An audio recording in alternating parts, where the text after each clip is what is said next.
Alex Morgan, welcome. Congratulations. Fourth World Cup. What does that mean to you?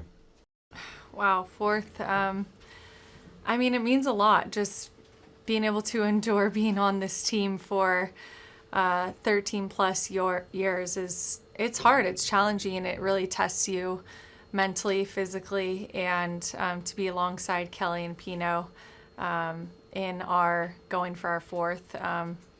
We want to go all the way. Use the word endure. Tell me a little bit more about that. What it takes to kind of stay at this level within this team, which we know has that ultra competitive history. Yeah, it is ultra competitive. Absolutely, it's really challenging, and each coach has their style of play they want to implement. They have a certain direction they want to go, and I think that each player's job is to make it so hard for the coach to leave them off of a roster. I've especially these last 4 years since getting pregnant, I've been in and out of the team, and so to have been in now consistently in this last year, and getting back to more consistent minutes, like I was prior to that, it takes everything out of you. And so to get to this moment now, I want to be able to enjoy this World Cup, and enjoy every moment, knowing that I just worked so hard and sacrificed so much to get here. You mentioned the manager. Obviously, Vlatko Andonovski calling you, telling you you've made the World Cup team is a thrill. What's a bigger thrill, that phone call or seeing that it was Taylor Swift that announced your spot on the roster to everybody? Because I feel like that's a little bit bigger deal. Yeah, well, yeah. It was a big deal to have Taylor announce me on the roster, but getting that call from Vlatko, he makes the decisions, not Taylor. So I'd have to say the call from Vlatko saying I officially made the roster is just kind of like a moment. Like, I think it doesn't matter how secure you think anyone on this team is, to get that call and be officially named to the roster is just a sigh of relief. It wasn't just Taylor Swift in that, video. It was the president. It seems like everybody has gotten behind this team. You've been around it for a long time. Can you put into words just kind of how the focus or the intensity of the focus around this team has maybe changed from when you started? Oh, I think just the amount of eyes on this team has just been so much more than 11, 15, 19. Like, it's steadily just gone up and up, and I think that the NWSL has helped with that. I think just the fight that we had for equal pay starting in 2016 until now, and advocating for other teams as well as they fight for equal pay and equal working conditions. We're at a different spot now than we've ever been on this team. And going into this World Cup, I think it's going to be not only the most competitive World Cup, but it's going to be the most watched World Cup, the most attended World Cup. It will be the best World Cup that there's ever been. It'll be your first World Cup as a mother. How did motherhood change, impact Alex Morgan, the athlete? I really think motherhood just changed. It made me just appreciate the time that I get on the field, because when I'm home, I'm not Alex the soccer player, I'm mom. My daughter doesn't care if I scored a goal or if I missed a goal or if I got injured or if I'm playing at the top of my game. I'm just mom. So I think just when I get on the field, I really do enjoy it. I enjoy that time knowing that if I'm away from my daughter, I want to make sure it's worth it. And then I think just going into this World Cup, I feel way more just at peace with where I am, and just a sense of calmness, more than the previous World Cups. And that's down to being a parent, you think? I think that that's really helped me. Yeah. I think just knowing that, I have my daughter to look up to so many incredible women in this environment, having her, her best friends, an Emily Fox or Megan Rapinoe. There's so many other girls that she enjoys playing with. And that just, that brings a lot of life into this environment. Everyone really loves having the kids around because we're so ultra focused on all the small details. We're analyzing every little thing. And so just to have the kids around, when I say kids, I mean Charlie and Julie and Crystal's kids as well. It just kind of brings a little more happiness and lightheartedness into an environment that is so pressure filled. last time around, the big talking point around the team off the field was equal pay.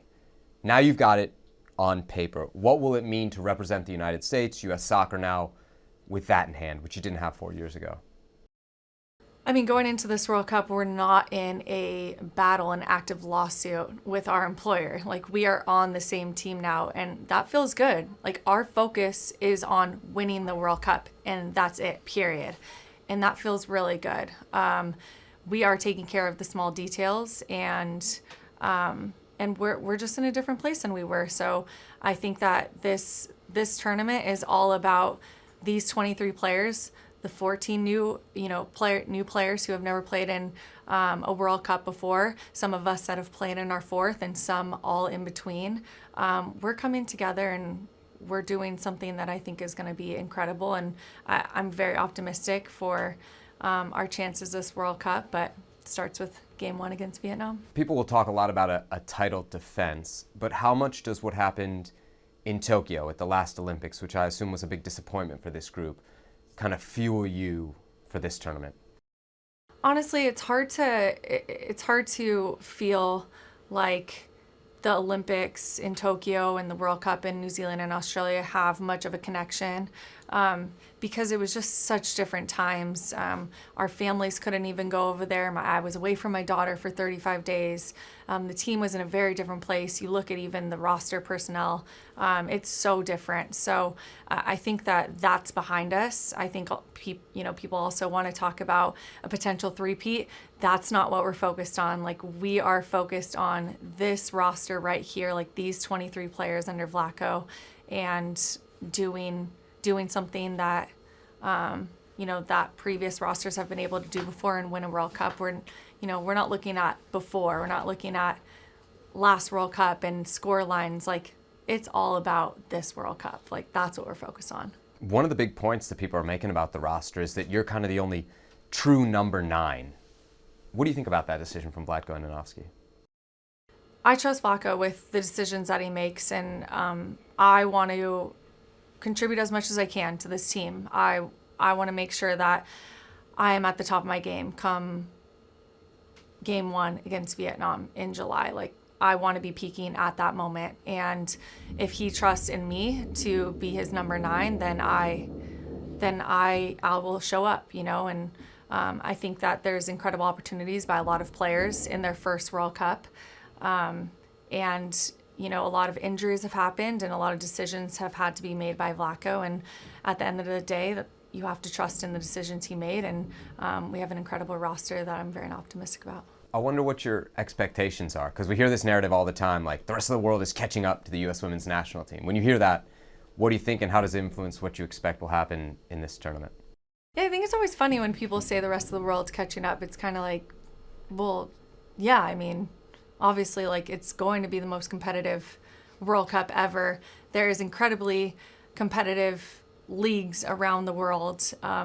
Women are paid more and respected more in soccer more than ever. Of course, like, yeah, the competition is tough. We're not going to be blowing out teams at all. We're going to have incredibly tough competition from Game 1, hopefully until the last game, until the final, August 20th. I can't even say who our toughest competitors would be, because I'd absolutely be missing 2 or 3 or 4. Women's soccer has just grown so much in the time that I started in 2011 to now. 2011 meaning the World Cup in 2011. Well, thank you very much for watching ESPN on YouTube. For more sports highlights and analysis, be sure to download the ESPN app. And for live streaming, premium content, and let's not forget as well, ESPN FC 7 days a week, subscribe to ESPN+.